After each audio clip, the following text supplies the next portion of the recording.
Welcome to all our viewers watching and tuning into us live as I present you our daily English news. The headlines for today: a diaspora group says Ethiopia's prime minister is open to talks with the Tigray forces. ICRC aid flights delivers life-saving medical supplies into Tigray, and new evidence support accusations that Ethiopia is using Turkish drones to bomb its own civilians. Our main news for today: Ethiopia's prime minister has said there will be negotiations between his government and the rival Tigray forces, as the chairman of the diaspora group said to the Associated Press. TMH has more on the story. Prime Minister Abiy Ahmed has never said so publicly as international mediation efforts continue amid one of the world's worst humanitarian crises. Mesfin Tegenyo, chairman of the American Ethiopian Public Affairs Committee, who claimed to have had a 5-hour private meeting with Abiy Ahmed on Saturday, said the prime minister told him there will be negotiations. Mesfin added the new U.S. Special Envoy who visited Ethiopia last week would have ideas about the process.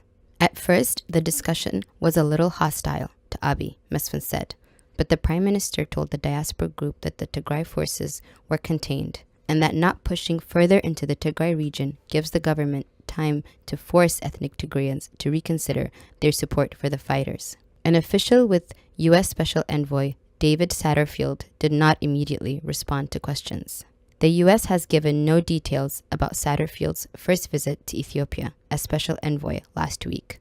On Tuesday, the State Department said he would be traveling to Egypt, the United Arab Emirates, Turkey, and Israel through February 4th to discuss Sudan and the Horn of Africa at large. Belene Siyum, Foreign Press Secretary for the Office of Prime Minister, described the U.S.'s sanctions to pressure the government to end the war against the Tigray forces as obsolete. The war's combatants also include soldiers from neighboring Eritrea who are allied with Ethiopian forces and blamed by witnesses for some of the worst atrocities in the war, as well as fighters from Amhara who now occupy western Tigray. Recent provocative attacks by Abiy Ahmed's allies in the Afar region and the Eritrean government indicate, coupled with the drone strikes and continued siege of Tigray, are indicative of the regime's tendency to feign peace while preparing for war. With Eritrea's involvement, any possibility of ending the war through negotiated settlement goes directly through Asmara, Eritrea's capital. The leader of the Tigray forces, Debretsion Gebramikael, wrote last week on the Africa Report. Jamal Humed, the editor-in-chief of Adolis, an Eritrean website based in Australia, told the New Arab that the Eritrean president will work to obstruct this reconciliation at any cost. According to Humed, one of the main goals of the Eritrean government in the Ethiopian war was the elimination of the Tigray forces and the removal of their political scene completely, which could not be achieved if reconciliation takes place. Asmara also has concerns that sponsors of the reconciliation could not pressure on Addis Ababa to dismantle its allegiance with Eritrea, which will cast a heavy shadow on the country's geopolitical situation. Since its forces were accused of committing atrocities against civilians during their participation in the Ethiopian conflict, which Asmara continues to deny, the Eritrean regime is worried that its forces would be scapegoated in the framework of any possible settlement. ICRC made its first delivery of medical supplies since last September into Ma'ala, the Tigray capital, today. The urgently needed supplies, including essential drugs, have arrived into Ma'ala and they'll be distributed to the region's health facilities. Apollo Barasa, who is the health coordinator at the ICRC delegation in Ethiopia, says it is a huge relief that this first shipment is reaching its hospitals. He also said this assistance is a lifeline for thousands of people, and he goes to say that he can't emphasize enough how crucial it is that these deliveries continue. The ICRC intends to organize other flights carrying medical assistance into the coming days as well as weeks. In addition, it is planning to send humanitarian convoy by road as soon as security conditions allow so. At the same time, the ICRC will continue to provide medical assistance to health facilities in the Amhara and Afar regions, where provisions of health care has also been severely impacted by this ongoing conflict. Barasa said the medical personnel in the north of Ethiopia working in extreme difficult conditions, responding to the urgent needs of the people. The ICRC reminds all parties involved in this conflict that they must facilitate the delivery of humanitarian assistance to all those who are in need. New evidence has emerged to support the accusations that the Ethiopian government used Turkish drones to attack its own civilians, according to reports released on Tuesday. Timnit Bayru has more on this story. Photographs obtained by aid workers showed missile fragments from a strike on the town of Dadabit in northwestern Tigray on January 7th, which resulted in the deaths of 58 civilians sheltering in a school, according to Politico. The images were studied by Dutch NGO PAX, who identified the weapon used as a Turkish Bayraktar TB2 drone, adding to long suspected allegations that Turkey has been supplying arms to Addis Ababa for its offensive against the Tigray forces.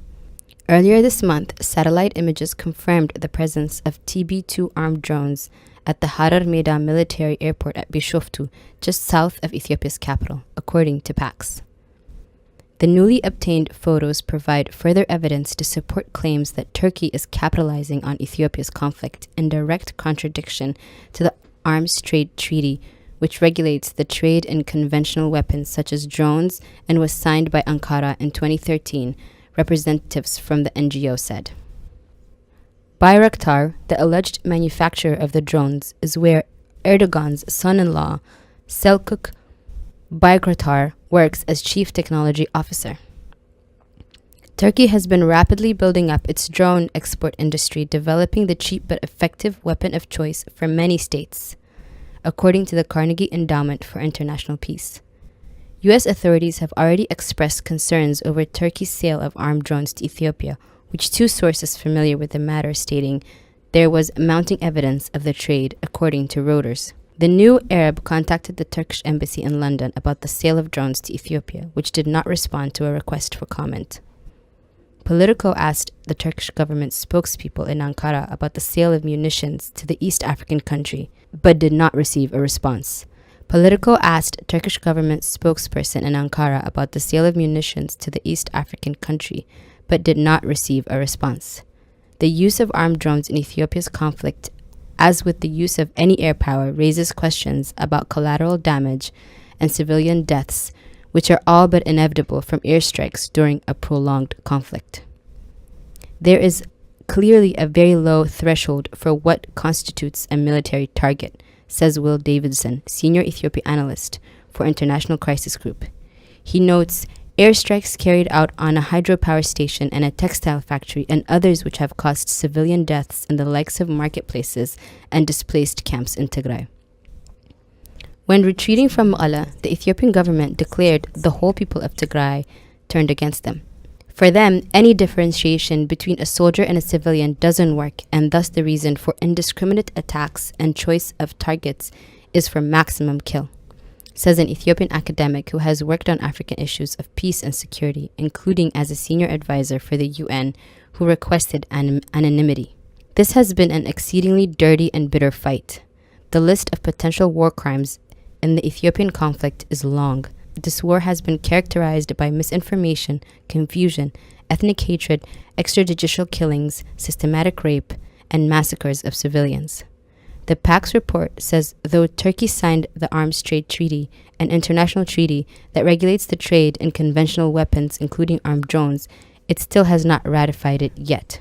With new arms exports contracts for Turkish drones concluded all over Africa, it is expected that the growing deployment of arms drones will soon see an increase as well, says the PAX report.